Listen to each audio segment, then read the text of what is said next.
we were first talking about doing a massively multiplayer game for BioWare, really the vision of what that game would be was to bring storytelling, BioWare storytelling, to the MMO space. Star Wars, I know I associate it very much with the incredible legacy of storytelling. It's like the myths of our age. People are still very familiar. Little kids know the story of Star Wars. They know all these elements. In the 30 years of Star Wars, we have developed countless stories across the movies, the TV shows, and the films, and the video games. Destroy the entire planet. The entire planet, Lord Malik. BioWare has a really strong background in developing strong characters and story, and so from the get-go, I think it was a really great collaboration between the two companies. And from our perspective, I think we gave BioWare a lot of latitude to kind of flesh out this universe. With the Old Republic, we're trying to capture those iconic moments from the movies. It's a huge thrill to be able to develop a game set in the Star Wars universe, much as we did with Knights of the Old Republic. The way we approach this is with reverence and respect. The Old Republic takes place 3,000 years before the rise of Darth Vader and the events of the modern movies, and about 300 years after the original Knights of the Old Republic. The Sith Empire has returned. There was a giant invasion. There was a war that lasted for decades that ended in a very shaky peace treaty. These are the events you get to see during the cinematics pieces. Now it's been a little bit more than a decade, and a new generation is coming up, and they're seeing that the peace is obviously not going to hold. And these new people, who the players are going to be taking care of, these are the next generation of heroes. It's a time period where there are thousands of Jedi and thousands of Sith, and they're fighting in a huge galactic war. There's still the traditional hallmarks of Star Wars storytelling. There's epic heroes, and there's great adventures, and there's lots of choice, impactful choice that you'll make throughout your adventure. We really felt that in order to do powerful BioWare-style storytelling, we had it to be personal and about the player. And the best way to do that was to have the story based around the class choice you made at the beginning. Are you going to be a bounty hunter? Are you going to be a Sith warrior? Are you going to be a Jedi Knight? You should have a completely different story depending upon that. As we've gone through various builds and betas, I miss characters that I've rolled, and I'm very disappointed that they're gone. And I want to be able to play them again. It's not just the story, the entertainment value, it's really an attachment to the character is what that story leads to.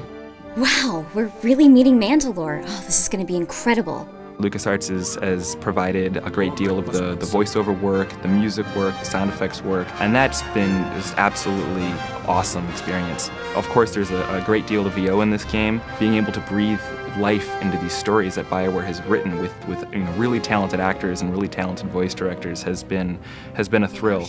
Criticism. Capture and imprisonment are inefficient procedures, Master. Consider adopting an all-disintegrations policy. There are many different relationships in the Old Republic. On the one hand, you can have companion characters, and you can develop friendships, dislike, and everything in between with them as you adventure together.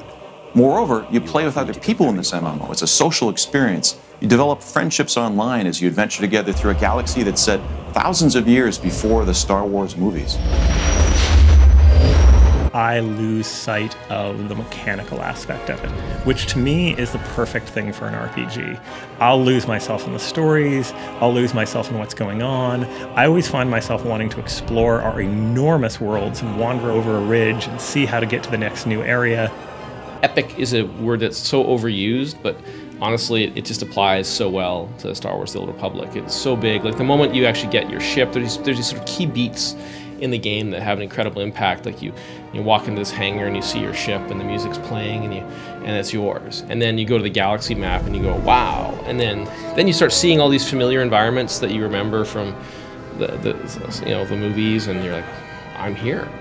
We want to make sure every time you go to a planet that you're getting kind of a new experience. From the art side, that was always something that if you'll hear me talk about color being important, right, is I think that's something that is very evocative for a player. It's just that initial burst is that you're getting a new sense of color.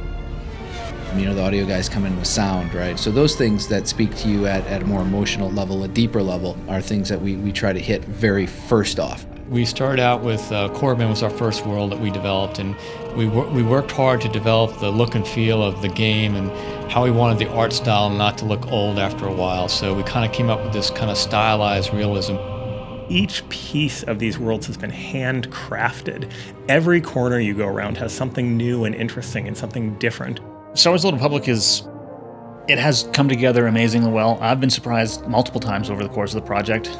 One of the biggest things was just how cinematic the game has become. I've played all the different classes. There really aren't any bad choices. I think people will probably gravitate towards some of their favorites, but I think they would be doing themselves a disservice if they didn't really branch out and create some other different character types and really get a sense of what this universe has to offer.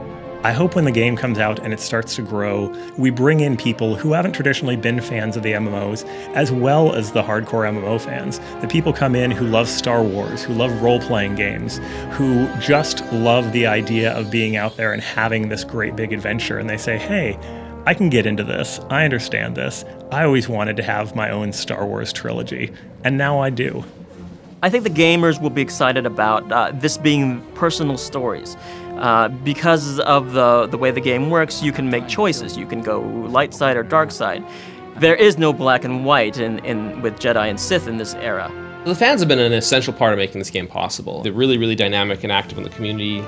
Our fans are our best ambassadors. If they love the game, they can bring their friends in. So we have put a real importance on the relationship with them.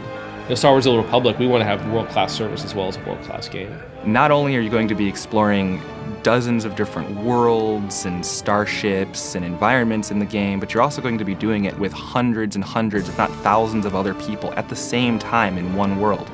I think it's that kind of community and that kind of mass that really brings the vision of the movies to life. The thing I've been waiting for the most in producing this game is just to finally be able to give this gift to the Star Wars community, this game, which I think is going to be very well received to all the Star Wars fans out there. And I'm a big Star Wars fan. I think this is their ultimate game. They get to live in the Star Wars universe and experience any story that they want. And it's something that I think it's the Star Wars game players have been waiting for since they were little kids.